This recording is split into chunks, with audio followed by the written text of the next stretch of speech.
Today we're going to be looking at the various strange and not so strange instruments that I have found while thrifting. I take a trip to the thrift store with my brother at least once a week, sometimes twice a week. So I go very often, and I'm always on the lookout for a whole myriad of weird things. Rankin Bass, Witch Kitch, this kind of shit, But above all of that, I am on the lookout for instruments that I can use in, recording music and stuff. And I've found quite a few things, which I will be showing off in this video. I'm not sure if I'm going to organize them into like different categories or I'll just show them as I see them. Let's start with the basics. Drumsticks. I come across these a lot at the thrift store, various drumsticks, usually like a Guitar Hero brand. These are brandless as far as I can tell, and they're very beat up and they have like paint on them. What I can only describe as I think a child's tambourine. It says Ernst & Young Entrepreneur of the Year. Is this like a business gift? I mainly use it in combination with the drumsticks. I kind of hit it here like this. In that same tambourine realm, we have this Melissa and Doug branded, again, I think for children, tambourine. Very loud. Let me do it over here.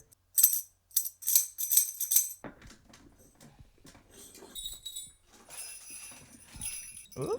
I haven't used these on any songs yet because I haven't really made any Christmas songs, but these are Sleigh Bells. They actually have two very different sounds. So this one has a very twinkly sleigh bell sound. And this one, which appears to have a genuine leather strap, sounds like this. A much lower, thicker sound.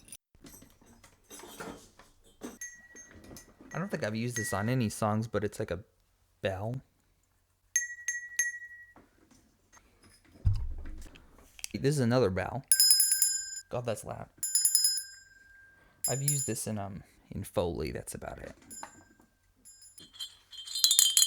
This one's just very pretty. It's got this very pretty green ribbon, and it's very beautiful color with these little stars cut out of it. I think I am doing this in sections, I guess, because that's about it for kind of bell, twinkly sounds. Let's move into like shakers. Here's a little maraca. I use this one quite a bit because it has a very nice quiet sound. It's got a little palm tree on it. I didn't use this one as much because it's quite a bit louder, but I think it's a nicer maraca. It's got this kind of sound. Then my absolute favorite maraca or shaker that I have found. It's Dracula. I love this thing. It doesn't look like a shaker at all. It looks like a bowling pin painted to look like Dracula. Look, he's got a little... But he is, in fact, a shaker. It's great. I love it. These are my last two maracas / shakers. They're made of this like woven wood, and I think they're full of rocks. I don't think I've ever used these. They don't have a very nice sound. Okay, moving on. Let's do I only have one of this type, so let's just show this one. It comes in this beautiful bag with this blue trim. You can probably guess what it is from that little sound it's making. They're two big blue claves. I don't use these very much, but I use them sometimes. They're just very pretty. Look at that blue. Moving along to drums. Okay, so I've got a couple of these, and every time I see one, I'm very excited because they're pretty rare at the thrift store. This is one of the first ones I've ever found, and ironically enough, I use it quite a bit, despite the fact of it being made of definitely plastic and using these really cheesy, you can see, springs to make tension. I was really surprised because it's obviously like a toy, but in spite of that, it has I think a rich sound. Maybe I don't want to get that bass.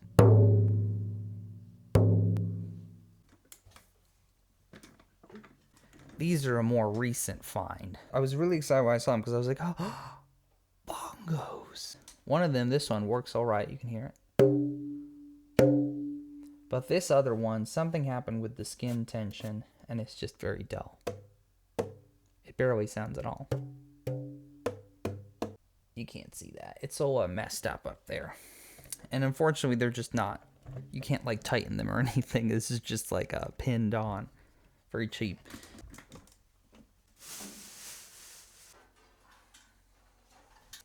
Ooh.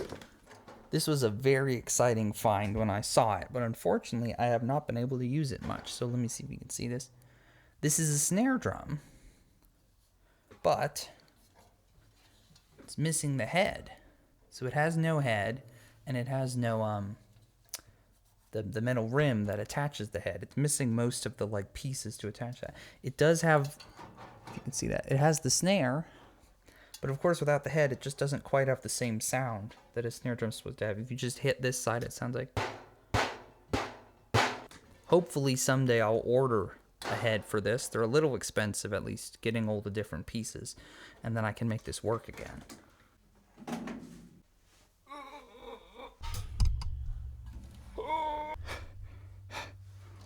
It is at this point that I would like to specify that me and my brother walk to the thrift store, and we have to walk back. So if I see something really big, I have to pick it up and weigh in my mind if I can carry it home. And obviously I did, but this is a giant tom drum. Whoa, and it's got a low sound. Holy shit. Okay, listen to this.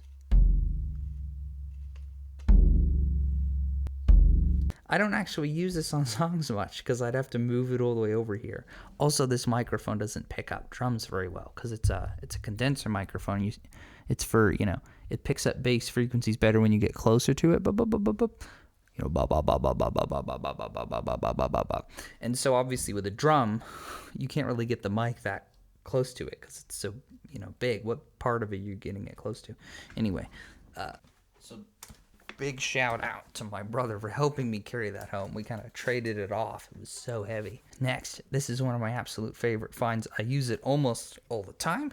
This is a djembe, which is an African drum. It's very popular and common in like hand percussion circles. This is one of the most expensive drums I've got. All these other drums I found just sort of lying around the thrift store, costing like $1 to $5. This one cost, I think, $10, and it was in the glass case. They have a couple nicer instruments in the glass case, which I don't usually get because they're quite expensive. I like to find them, in the wild, on the shelves. But yeah, here's the sound of the djembe. The reason it's one of my favorite drums to play is it has a bunch of different sounds depending on where you hit it, which is kind of true of most drums, but it's so exaggerated on this one. It really has a lot of range. So this is the lowest sound it can make. You have to hit it right in the middle.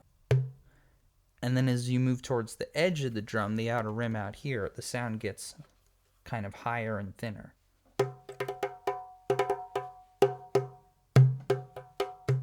And right at the edge, it has a very kind of high, thin sound.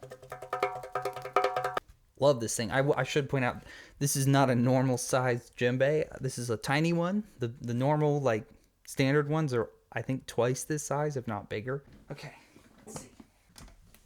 Ooh. One more from the drum collection. And this is a collection I've been building up over the last over a year. It's about been a year, going to the thrift store once, sometimes twice a week. And it's taken a while. I do not find these things, every time I go. This is another tom drum. It's by First Discovery. Hold on, you can see the top. First Discovery. It was a popular music brand. They make beginner instruments. This one has a kind of deep sound you can hear.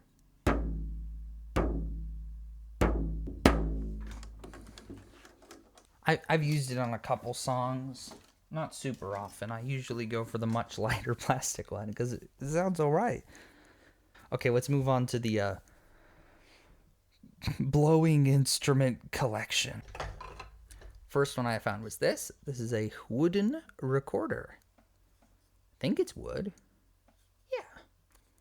I don't use this very much because it's just a little out of pitch. It's a little out of tune for my taste. We'll give a little demo here.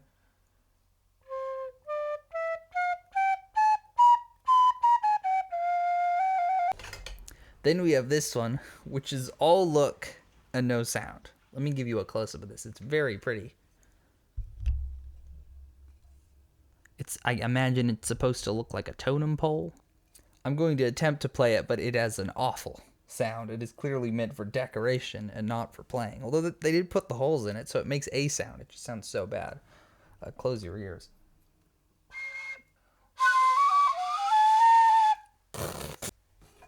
It's a no for me. This one, it says made in India, orientaltrading.com. I never use this one. It doesn't have a very nice sound either.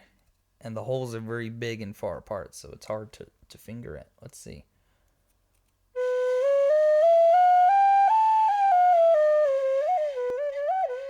The sound actually isn't as bad as I remembered. It's mainly these giant holes that look like they've been burnt that are they're just very difficult to play. And it's not particularly in tune either. Now we're talking. This is my favorite one. I've used it the most, although that's not very much, because again, I can't really play, and it's not as in tune as I'd like. But this, it's not really a recorder, so I looked it up to try and find out what this instrument is called, and unfortunately, it's just called Native American Flute. That is its official name, just because it has so many different names depending on the tribe that, in general, it's just called a Native American Flute. And the really nice ones look much nicer than this. They've got there's usually like a little bird, like a carved bird. It does have this little leather strap with these very plasticky looking beads and what look like genuine feathers. This costs $1 apparently. It still has the price tag on it. And this one has my favorite. It's very big. It's very easy to hold and has my favorite sound. Let's give a little demo.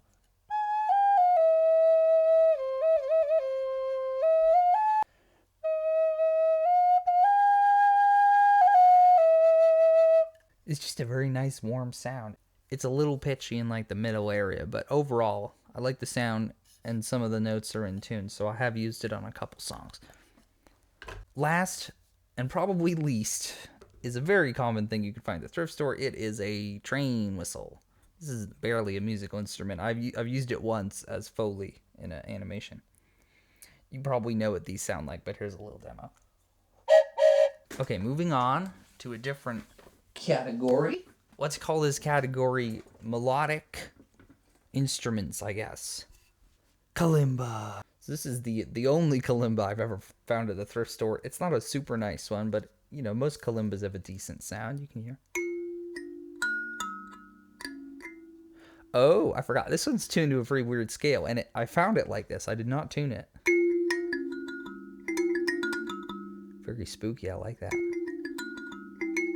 If you've heard kalimba on one of my songs, which I do use it quite often, I don't use this one just because I'd have to tune it to a different scale, and it's kind of a pain to do that. I use this one, which I wasn't going to show in this video because I did not get this at the thrift store. I got this on eBay. I love this piece. And this is tuned to, I believe, A.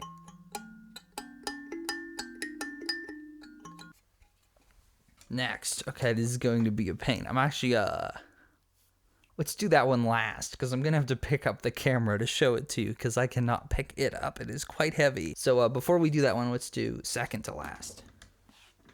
Ooh, my bad. There's a whole section I forgot about. Let's do that section. This is wind chimes.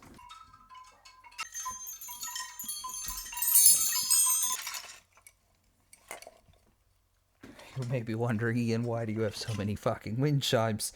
I like wind chimes. I like having them in the background of songs. I think they're spooky. And I like different types of wind chimes. So let's take a look at what we got. I call this one the bones. I have yet to use it in a song. It's a very quiet sound, but you can hear it's kind of...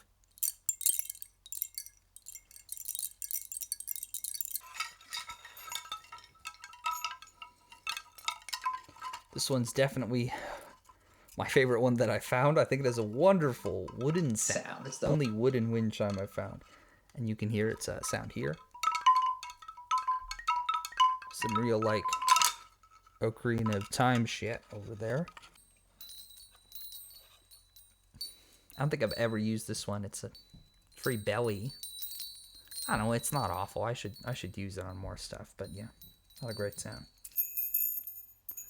This is let me show you the little figure at first. 2 little froggies on a lily pad.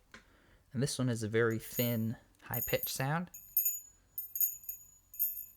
Bit high-pitched for my taste. That's not really what I want out of a wind chime. And last, but definitely not least, my absolute favorite of the chimier category. It's got this beautiful sculpture of an owl on it.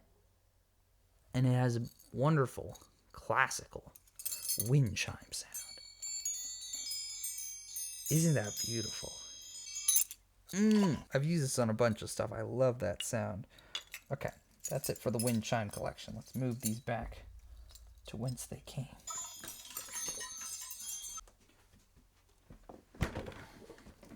Back to the musical instrument collection. I know it looks really ugly, but this is a violin. So what I think happened here, and maybe you can already guess, is this used to be an old, probably beautiful leather case, and someone just ripped all the leather off. You can still see a bit of the leather here, but yeah, now it's just kind of the wooden case beneath. And it's a wooden case. This is old. I'll preface the actual violin with this. This is very old. I'm not sure how old. I want to take this to like a luthier and ask them if they can kind of put a date to it, because I have yet to find a date on the actual violin. Now you might expect me to open this case and show you the violin, but I have done some trickery. Actually, well, hold on. Let me open the case. But I will preface it with, this is not the violin in the case. I'm storing a different violin currently in this case. Ooh. I just want to show the inside of the case for a second. So it's this nice green, like, felt. Okay, that's enough of that. So what you saw in that case was my old violin, which is like a Mendini, like $60, $70 beginner violin.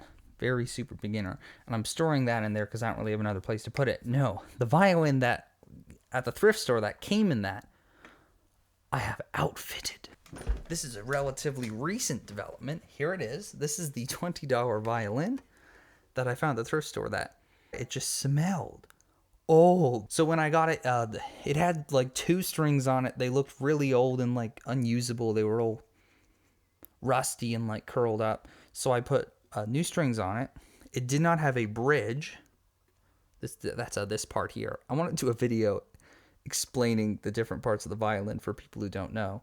But it didn't come with a bridge. So this is the bridge for my Mendini. It had fine tuners, but they were very old and they didn't really work. And there were only a couple of them. There weren't all of them. So I ordered new fine tuners and I've installed those here.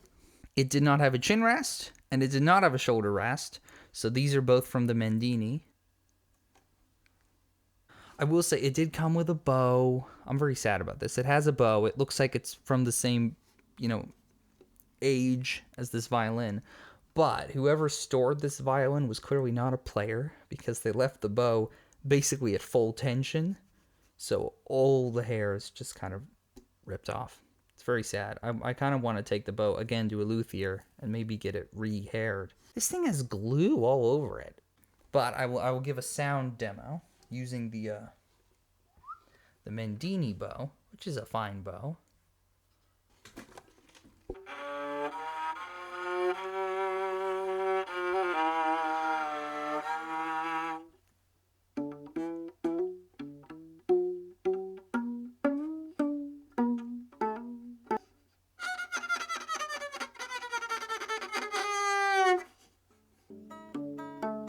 Okay, another problem with this violin, a little defect, it does not have a nut.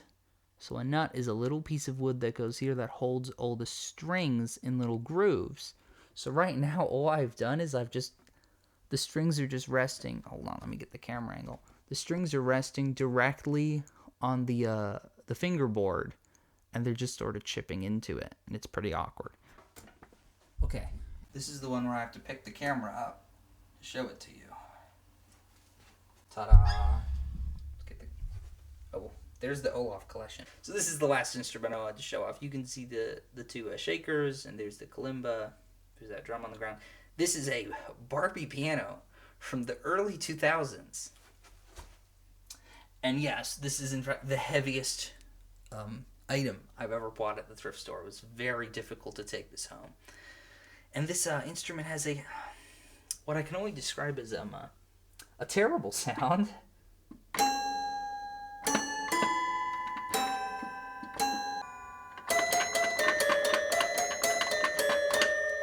Despite that, I have used this on at least 2 different songs because it's spooky. It's horribly out of tune, and I have no idea how to tune this thing. Listen to this. Those are both supposed to be A's. And yes, I have unscrewed this and looked inside. I won't do that now.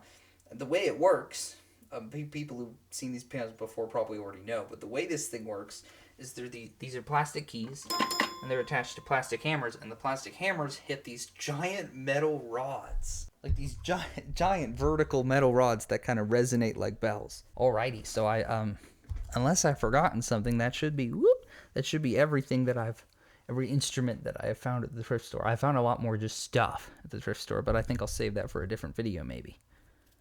Hope you enjoyed watching, hope you have a good day, and I hope if you go thrifting, you find some cool, weird, and interesting instruments.